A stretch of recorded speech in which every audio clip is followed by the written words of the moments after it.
नमस्कार, स्वागत है आपका आरटी हलचल में और मैं हूं आपके साथ फाल्गुनी सोनी लेकर जिले के तरोताजा हालात। चलिए सबसे पहले नजर डालते हैं आज की हेडलाइंस पर। धूलपुर क्षेत्र में शिक्षकों पर हमला करने वाले आरोपी हुए गिरफ्तार। कंटोनमेंट क्षेत्र में हुई थी घटना।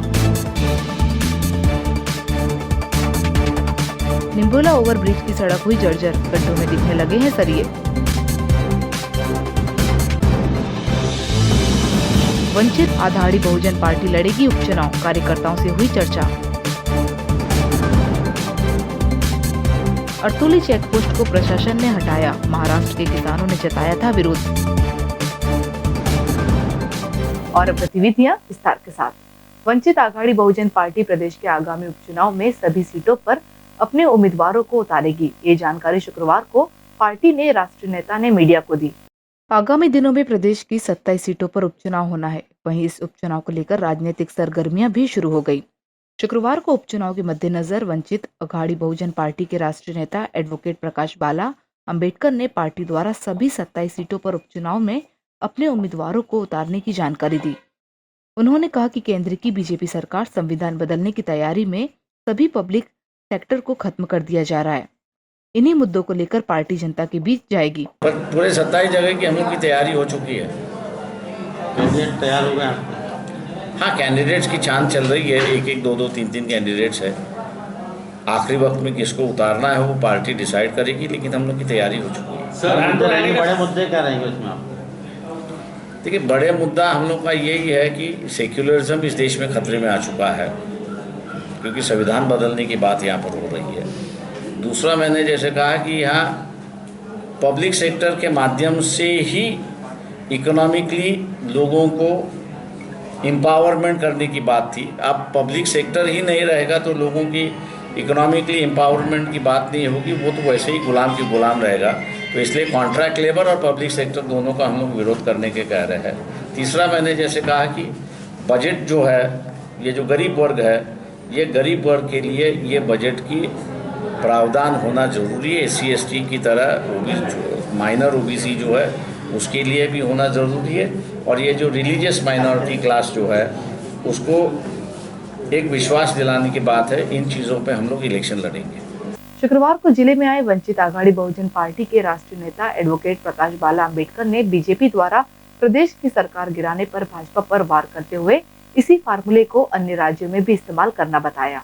शुक्रवार को वंचित अघाड़ी बहुजन पार्टी का कार्यकर्ता सम्मेलन स्थानीय रेस्ट हाउस में आयोजित हुआ। उपचुनाव के मद्देनजर जिला मुख्यालय पहुंचे डॉक्टर भीमराव अंबेडकर के पोते एडवोकेट प्रकाश बाला साहब अंबेडकर ने प्रदेश में कांग्रेस की सत्ता पलटकर बीजेपी का शासन आने पर बीजेपी पर वार करते हुए इसी तरह सत्ता गिराने के फार्मूले को बीजेपी द्वारा महाराष्ट्र और हरियाणा में भी अपनाए जाने की बात कही। नई सोच कहीं दिखाई नहीं दे रही है। जिस तरह से सरकार बदली गई है, ये भाजपा ने ये ट्रेंड बना लिया है सरकारों को बदलने का। वो सेम मध्य प्रदेश का फॉर्मूला महाराष्ट्र में लागू होने जा रहा है। वही लागू होगा उसके बाद में हरियाणा में। इस देश का दुर्भाग्य ये कहूँगा कि पॉलिटिकल लीडरशिप ना स्टेट में है ना सेंटर में है। जो कुछ लीडरशिप है वो एक तो जात की लीडरशिप है या धर्म की लीडरशिप है, और ये दोनों लीडरशिप जो है वो पॉलिटिकल डिसीजंस जो लेना चाहिए पॉलिटिकल डिसीजंस नहीं ले पा रहे। एक ऐसी सरकार होनी चाहिए कि जो नेशनलिस्ट सरकार हो, और वो नेशनलिस्ट सरकार जो है वो इस देश की अर्थव्यवस्था को दोबारा पटरी पर ले आए, तो ही मेरे ख्याल से हम लोग बच पाएंगे। वरना मैं समझता हूँ कि ये हालत जो है वो दिन पे दिन और कसती जाएगी और लोगों की परिस्थिति जो है वो खराब हो जाएगी। पुलिस थाना निम्बोला क्षेत्र अंतर्गत ग्राम ठिमानिया फालिया के कंटोनमेंट एरिया में ड्यूटी करने वाले शिक्षकों पर हमला करने वाले सभी आरोपियों को पुलिस ने गिरफ्तार कर लिया है। जिले के खातला ग्राम के ठिमानिया फलिया में कंटोनमेंट एरिया में ड्यूटी कर रहे शिक्षकों पर ग्रामीणों द्वारा किए गए हमले के मामले में पुलिस ने 9 आरोपियों को गिरफ्तार किया। थाना प्रभारी निम्बोला लक्ष्मण सिलोवंशी ने बताया कि दिनांक 17 अगस्त को कंटोनमेंट एरिया में शिक्षकों की ड्यूटी कोरोना मरीज के मिलने पर लगाई गई।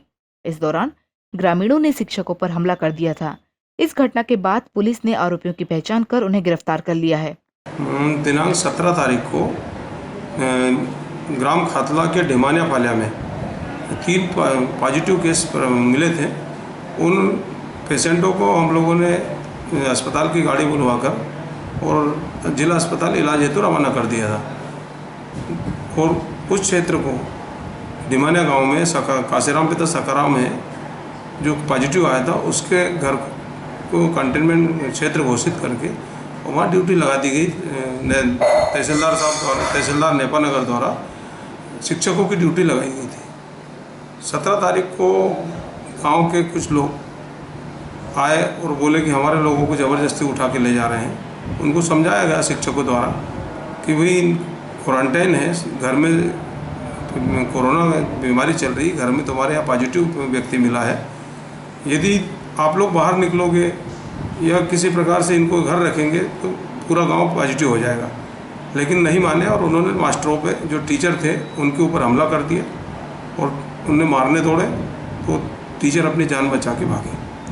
क्या मामला दर्ज किया, कितने आरोपी गिरफ्तार? मामला अपराध क्रमांक अपराध धारा शासकीय कार्य में बाधा का 353, बलवा का 147, 148, 149 और जान से मारने की धमकी 506 का मुकदमा कायम किया है। कितने आरोपी गिरफ्तार कर लिए सर? आरोपी 9 गिरफ्तार कर लिए हैं।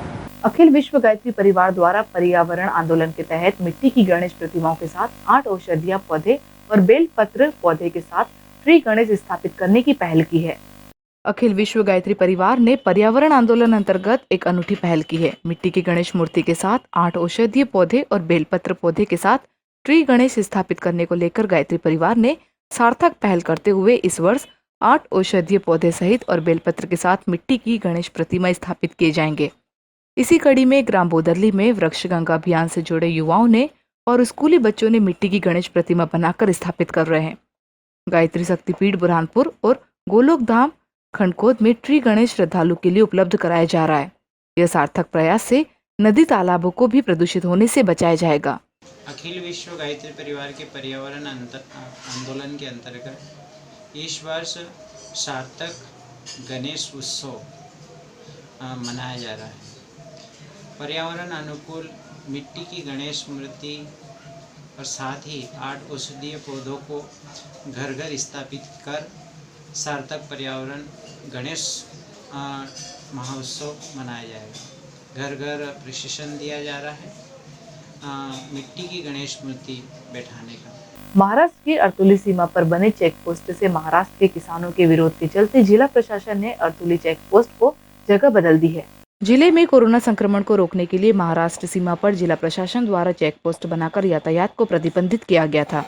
जिला प्रशासन द्वारा अर्तुली महाराष्ट्र मार्ग पर चेक पोस्ट बनाकर महाराष्ट्र से आने वाले लोगों को प्रवेश से रोक दिया गया था, जिसके कारण महाराष्ट्र से 18 गाँव के किसानों की समस्या बढ़ गई थी। ये किसान अर्तुली से होकर प्रदेश की सीमा से होते हुए मुक्ताई नगर महाराष्ट्र खेती किसानी सामान के लिए आना जाना कर रहे। वैकल्पिक मार्ग खराब होने से किसानों को अर्तुली चेक पोस्ट से आना जाना करने के लिए प्रदर्शन किया था। जिला प्रशासन द्वारा इस चेक पोस्ट को हटा दिया गया। जिला कलेक्टर प्रवीण सिंह ने बताया कि महाराष्ट्र के किसानों की समस्या के लिए सांसद द्वारा चर्चा की गई थी, जिसके बाद अर्तुली चेक पोस्ट को हटा दिया गया है। देखिए, अंतरुली फाटे पर, चूंकि अंतरुली फाटा जो है मध्य प्रदेश और महाराष्ट्र के बॉर्डर पॉइंट पर है और वहाँ के सांसद जी ने मुझसे चर्चा करी थी कि कलेक्टर साहब, इसमें हमारे जो है 18 गांव के किसान प्रभावित हो रहे हैं और किसानों की संख्या बहुत ज़्यादा है, तो ऐसा भी नहीं हो सकता हम उनके नियमित पासेज बना दें।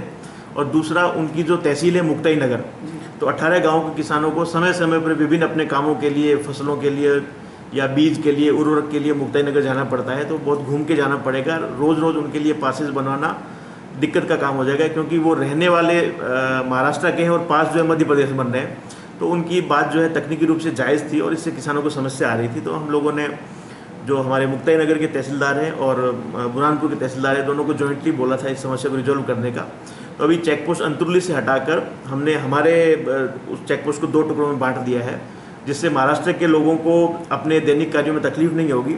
और जो हमारी मंशा है कि महाराष्ट्र से किसी भी प्रकार से कोविड के केसेस बुरहानपुर में ना बढ़े, वो मंशा भी पूर्ति हो जाएगी। तो इसमें विन विन कंडीशन है, उनकी किसानों की समस्या रिजॉल्व हो गई है। और जो हमारा मुद्दा है कि महाराष्ट्र से कोई भी व्यक्ति कोविड लेकर या कोविड का पेशेंट या आवागमन हम उसको कंट्रोल कर पाएँ, वो भी हम लोग कर रहे हैं। इंदौर इच्छापुर राजमार्ग के निम्बोला ओवरब्रिज सहित मार्ग के रख रखाव न होने से रोड जर्जर होने लगा है। राजमार्ग से राष्ट्रीय मार्ग घोषित होने से रखरखाव में समन्वय नहीं होने से मार्ग और ब्रिज की हालत बिगड़ गई है। इंदौर इच्छापुर राजमार्ग पर निम्बोला ग्राम समीप रेलवे ओवरब्रिज पर बड़े बड़े गड्ढे बन गए हैं। गड्ढे इतने गहरे हो गए हैं कि इनमें लगे सरिये भी दिखने लगे। रात्रि में बरसात के मौसम में इन बड़े बड़े गड्ढों में पानी भर जाने से भारी वाहनों के जाम लगने की समस्या बढ़ गई है। वहीं हादसे भी बढ़ गए हैं। ग्राम पंचायत निम्बोला के पूर्व सरपंच ने कहा कि इस मार्ग पर कई स्थान ऐसे हैं जो अत्यधिक खराब हो चुके हैं। इस संबंध में कई बार लिखा गया है। उन्होंने इस दुर्दशा के लिए बीजेपी को जिम्मेदार बताया है।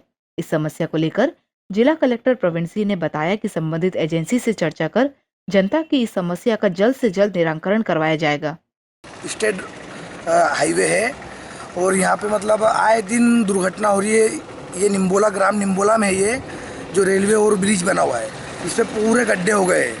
यहाँ इतने गड्ढे हो चुके हैं कि मतलब बारिश होती है तो पूरा ट्रैफिक जाम हो जाता है और गड्ढे में रोज घटनाएं होती रहती। रोज किस दिन कोई बड़ी घटना का कारण बन सकती है समस्या। कोई बड़ा वाहन। क्या नाम आपका? मेरा नाम संदीप केथवास। इंदौर से इच्छापुर तक जो स्टेट हाईवे बना हुआ है 190 किलोमीटर का, ये कि मध्य प्रदेश में जब कांग्रेस की सरकार थी दिग्विजय सिंह की, उन्होंने बीओटी के माध्यम से इसको बनाया गया और इसका मेंटेनेंस संबंधित कंपनी को दिया गया था। उसके पश्चात भारतीय जनता पार्टी की सरकार आ गई और उन्होंने टोल टैक्स समाप्त करने के बाद उसकी जो दुर्दशा हुई, वो भारतीय जनता पार्टी वाले उसको मेंटेनेंस नहीं कर पा रहे। तो इसकी दुर्दशा ये बहुत खतरनाक होगी और उसकी पूरी जवाबदारी वर्तमान में जो सरकार बैठी है। देखिए, इंदौर इच्छापुर जो हाईवे है, जहाँ तक मुझे जानकारी है, नेशनल हाईवे में ट्रांसफ़र हो गया है और इससे पहले इसके रखरखाव का काम एमपीआरडीसी करती थी। मेरी नेशनल हाईवे के अधिकारियों से बातचीत भी हुई है, तो उनका ये कहना है कि हम लोग इस सड़क के रखरखाव के लिए बजट या पैसा देने के लिए तैयार है, लेकिन उनके पास में मैन पावर की कमी है। तो वो बोल रहे हैं कि एजेंसी राज्य सरकार की होगी तो हम लोग इस काम को कर देंगे। जिले की ग्राम पंचायत जसोंदी में आगामी त्योहारों को देखते हुए जनमित्र शिविर का आयोजन किया गया। इस दौरान थाना प्रभारी संजय पाठक ग्रामीणों द्वारा स्वागत व सम्मान किया गया। बुरहानपुर जिले की ग्राम पंचायत जसोंदी में त्योहार संबंधित एक बैठक का आयोजन किया गया। इस कार्यक्रम में पुलिस थाना शाहपुर के थाना प्रभारी संजय पाठक का अभिनंदन किया गया।